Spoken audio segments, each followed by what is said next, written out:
प्यारे दोस्तों, कभी कभी जिंदगी हमें ऐसी सीख दे जाती है जो किताबों में नहीं मिलती। आज की ये कहानी उसी सीख से जुड़ी है। एक साधारण सा लकड़हारा, जंगल के परिंदों और जानवरों से गहरी दोस्ती और एक ऐसी दावत जिसने उसकी किस्मत ही बदल दी। कहानी में है दोस्ती, प्यार और है नाराजगी, और है वो दर्द जो दिल पर चोट खाकर कभी नहीं भरता। तो आइए दोस्तों, सुनते हैं दिल के जख्म की दास्तान की दिल को छू लेने वाली कहानी जो आपके दिल में हमेशा के लिए छाप छोड़ जाएगी। बहुत पुरानी बात है।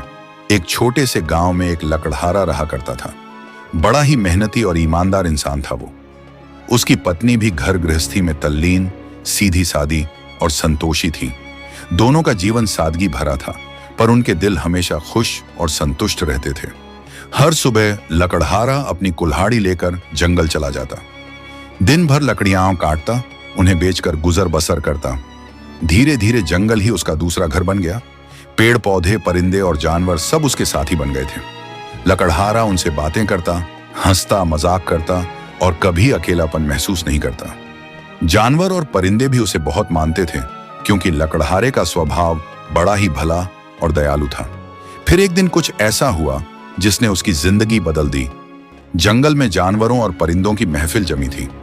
लकड़हारे ने अचानक मन ही मन सोचा, क्यों ना आज मैं अपने इन दोस्तों को घर पर खाने की दावत दूं। ये सुनते ही सबके चेहरे खिल उठे। सब खुशी से झूम गए। आखिर वे भी तो उसके भूख लगने पर फल फूल लाते थे, प्यास लगने पर पानी का इंतजाम कर देते थे। सब ने उत्साह से निमंत्रण स्वीकार कर लिया। लकड़हारा घर लौटा और पत्नी को सारी बात बताई। पत्नी मुस्कुराई और बोली, ये तो बहुत अच्छी बात है। जंगल के दोस्त हमारे घर आएंगे, हम उनका दिल से स्वागत करेंगे। अगले ही दिन बाजार से स्वादिष्ट पकवान बनाने का सामान लाया गया। पत्नी ने मन लगाकर व्यंजन बनाए और दोपहर होते होते सभी जानवर और परिंदे दावत में पहुंच गए। लेकिन तभी जंगल का राजा शेर भी वहां आ पहुंचा। पत्नी ने जैसे ही उसे देखा, घबराकर बोली, तुमने सबको बुलाया, ठीक है, लेकिन इस खूंखार दरिंदे को क्यों बुलाया? शेर ने यह बात सुन ली और बिना कुछ कहे सिर झुकाकर चुपचाप वापस लौट गया। उसके पीछे पीछे बाकी सब जानवर और परिंदे भी चले गए। लकड़हारा अवाक रह गया। उसका दिल टूट गया। अगले दिन जब वह जंगल पहुंचा तो किसी जानवर ने उससे बात नहीं की। सब उसे नाराज थे। तभी एक परिंदा उसके पास आया और बोला, लकड़हारे, हम सब तुम्हारे दोस्त हैं, मगर हमारे राजा शेर की बेइज्जती हमें मंजूर नहीं। जब तक तुम शेर से माफी नहीं मांगोगे तब तक दोस्ती नहीं निभेगी। लकड़हारे ने तुरंत शेर को ढूंढा और विनम्रता से कहा, मित्र, मैं अपनी पत्नी की बात के लिए तुमसे क्षमा मांगता हूं। उसने अनजाने में कह दिया था। शेर गरजा और बोला, अगर सच में माफी चाहते हो तो एक काम करो, अपनी कुल्हाड़ी मेरी पीठ पर मारो। लकड़हारा कांप गया। ये मैं कैसे कर सकता हूं? तुम मेरे दोस्त हो। शेर और भी जोर से दहाड़ा, नहीं तो मैं तुम्हें खा जाऊंगा। लाचार होकर लकड़हारे ने कुल्हाड़ी शेर की पीठ पर चला दी। खून बह निकला। शेर कराहते हुए चला गया। दिन बीतते गए। लकड़हारा रोज जंगल जाता, लेकिन शेर कहीं दिखाई नहीं देता। एक एक कर महीने गुजर गए और यूं ही एक साल बीत गया। फिर एक दिन अचानक वही शेर सामने आ खड़ा हुआ। लकड़हारे की आंखें चमक उठी।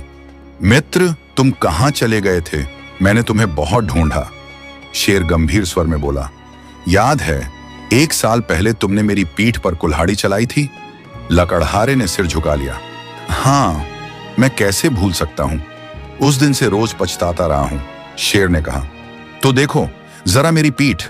लकड़हारे ने शेर के पिट के घने बाल हटाए, लेकिन हैरान रह गया। न कोई जख्म था, न कोई निशान। अरे, यहां तो कुछ भी नहीं है। शेर की आंखें नम हो गईं। उसने धीमे स्वर में कहा, हाँ, मेरे शरीर का घाव तो भर गया, निशान तक मिट गया, लेकिन तुम्हारी पत्नी ने जो मेरे दिल पर वार किया था, उसकी चोट आज भी जस की तस है, वो कभी नहीं भरेगी। लकड़हारे की आंखें भर आईं। उस दिन उसने समझा, शरीर का घाव तो समय के साथ भर जाता है, लेकिन दिल पर लगी चोट कभी नहीं भरती। वो जिंदगी भर याद रहती है, चाहे वो इंसान को दी जाए या फिर जानवर को।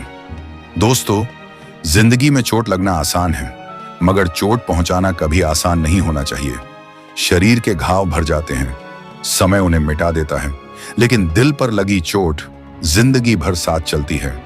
इसीलिए बोलने से पहले हमेशा सोचिए, क्योंकि हमारे शब्द ही हमारे रिश्तों की असली पहचान होते हैं। प्यारे दोस्तों, आपके एक लाइक और एक सब्सक्राइब से हमारा हौसला कई गुना बढ़ जाता है। और सबसे खास बात, आपके लिए ये सब बिल्कुल फ्री है। तो देर किस बात की, जल्दी से लाइक करें, सब्सक्राइब कीजिए, ताकि हम आपके लिए और भी अच्छी अच्छी कहानियां और वीडियो लाते रहें। क्योंकि आपका साथ ही हमारी असली ताकत है। मिलते हैं अगली कहानी में। तब तक अपना और अपनों का ख्याल रखिए। धन्यवाद।